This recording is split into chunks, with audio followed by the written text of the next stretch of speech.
Ba-ba-da-da. Matt Davenport Productions presents A Grand Christmas starring Glenn... Oop. Seeing the wires. Starring Glenn North. Hey friends, it is me. Well, of course it is. Who else would it be? And this is my first installment of all the places you'll go in scenic Deadwood, South Dakota.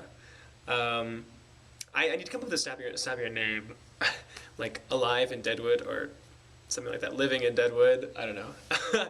But we'll come up with it. Maybe we'll have a vote to see if you guys can come up with a snappier name than I can.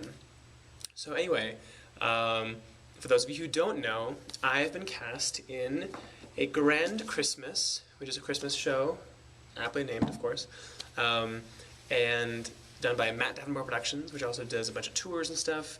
A lot of stuff in Hershey Park and a lot of theme parks like that.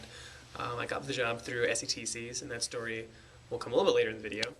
But yeah, so I'm a singer in a quartet in this show. There's 8 dancers who are incredible tappers. Like seriously, some of these people are unreal tappers. It's crazy. And there's 4 singers and then 1 singer-actor. So I would make this show. It's basically a review, a whole bunch of Christmas songs. Like seriously, this whole book full of Christmas songs. It's ridiculous. Winter Wonderland, Let It Snow. There's a couple like mashups. I call it a mashup. Wow. Deck the Halls. The Most Wonderful Time of the Year. You Meet the Nicest People.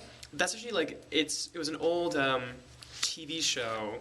It was a song on a TV special, and it's actually like a really fun number. I'd never heard of it, but yeah, definitely YouTube it. There's one song I love called Mrs. Claus's Night to Shine, and they actually arranged this especially for the show. It's really cool. It's like Mrs. Claus, coming out of her shell and being a really like sort of vaudevillian number. One of my favorite lines is, I always stay far from the spotlight. I'm just a subordinate Claus. Good times. Anyway, so we started rehearsals on Monday morning. I, flew in, and this town, I knew it was going to be weird, but this town is so peculiar. I sort of see it as like the poor man's Las Vegas. The entire town, like we walked around the town to try and find a place to eat on Sunday night when we first got here. And it is almost entirely casinos. Like you walk down the street, it's just casino after casino after casino. But there's no one here. No one. There's like, you'll walk around and there'll be like 2 or 3 people in each casino. But other than that, it's just like a kind of a ghost town, which is kind of disconcerting. I'm also curious to see who the heck is going to come to our show, because there's like a 1,500 seat theater or something, and we're gonna have like 5 people in the audience, which is like half the population of Deadwood. We always joke that we're like doubling the cast. Hey friends, I'm making a video. You want to join, or do you want to say hello? We have our lovely choreographer and then our lovely dancer. Yes, of course, looking beautiful as always. Yeah. So, set that back up. Cool. Yeah, I'm sure they thought I was crazy, like, talking to myself. Anyway, but I know I was talking to you guys. So, but yeah, it's just like a ghost town, and everything closes really early, which I'm not surprised about. It's a small town in South Dakota. But it is impossible to get food anywhere after 9 o'clock. Like, we had to hunt for somewhere to eat. But it's like a ghost town. It's very strange. And I still don't understand it. Like, how do they make money? How do they make money off of gambling when there's barely anyone here? So, I don't know. It's very interesting. Also, the town we are currently a mile above sea level, or at least a mile higher than I would be in the East Coast. So the air is actually a little bit harder to breathe. And so a lot of the dancers, and even myself, I noticed that it's a little bit harder to breathe, and you like feel yourself out of breath a lot easier. And for a little science moment here, it's because I'm a total nerd. I think this is fascinating, but all the air that's above the air that we're breathing exerts pressure And so the lower you are, the more the air is under pressure, which makes it compress, which makes it smaller. So when you breathe in air, so then the higher up you go, the less pressure there is, so it expands, which means that molecules take up more space, molecules of air take up more space. So you have to breathe more in order to get the same number of molecules you would at normal levels of elevation. And so you have to like breathe harder to get the same amount of air. So it's really interesting. And I'm sure like when we come back, we'll be like, oh, it's so much easier to breathe now. So, but we started rehearsals. The show is so fun. I was kind of worried. I was worried that I was going to be like a musical theater snob and be like, oh, this isn't Sondheim, fuck that shit. But, where's the acting and, no, whatever.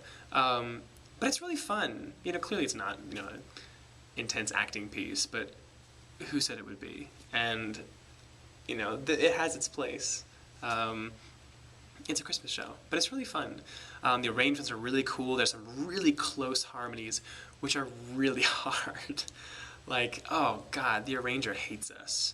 So, but it'll be fun. Like today we learned that Winter Wonderland is so hard.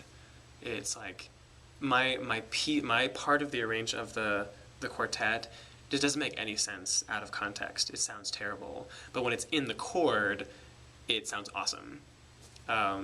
So it's really difficult to learn. And we did a little bit of a run through of what we have so far, and it was a bit shambly.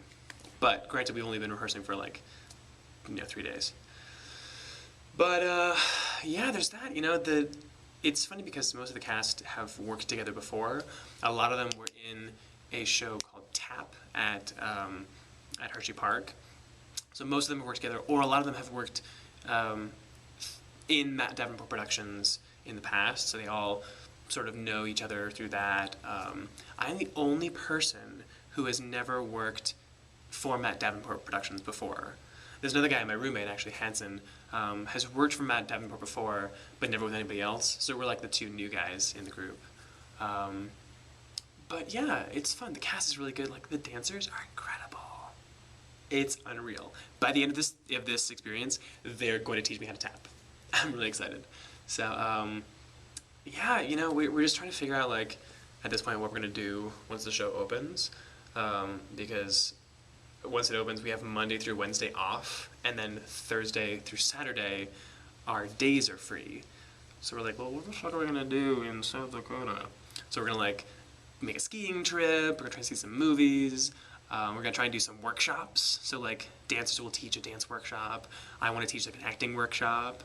And we want to go to Mount Rushmore, maybe the Crazy Horse Memorial, just, whatever we can do, and clearly lots of drinking, of course. So, yeah,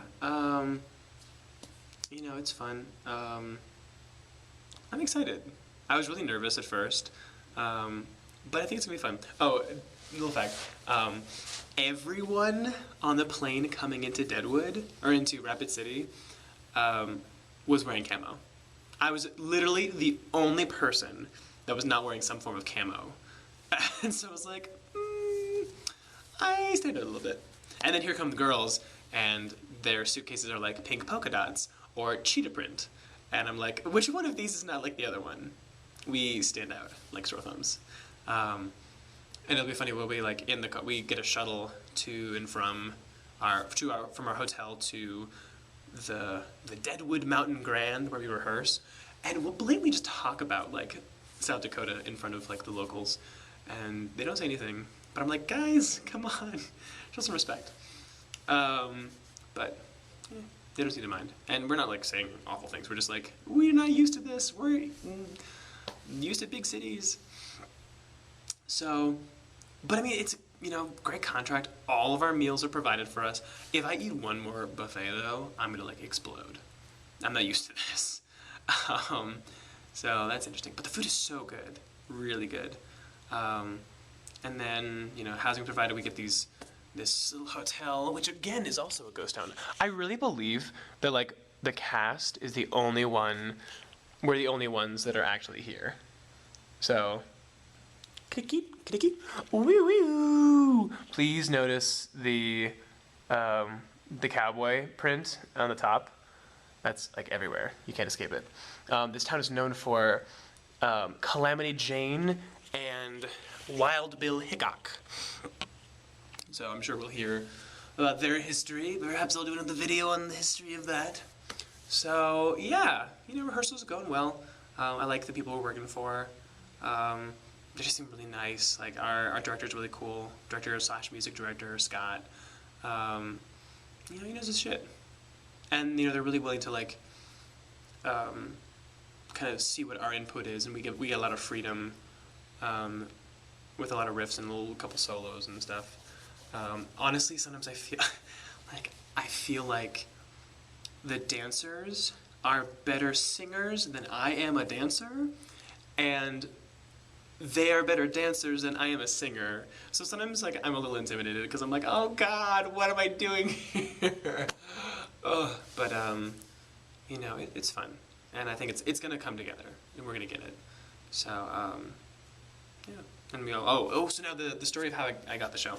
So I got the show through SETZ, and this is probably one of my longest callbacks. So I sang Faith by George Michael once, and they told me to sing it less musical theater, so I did. And then they had me sing another song, so I sang Industry by John McLaughlin. Then they had me harmonize, so one of the women behind the desk sang something and I harmonized with her, and then I had to improvise something. So they told me to make up a cologne that I would have to sell them. So I made up Lumiere cologne, and they ate it up. They loved it. So when I got the call for the first job offer, they offered me a job at Hershey Park. They said, hi, this is Lumiere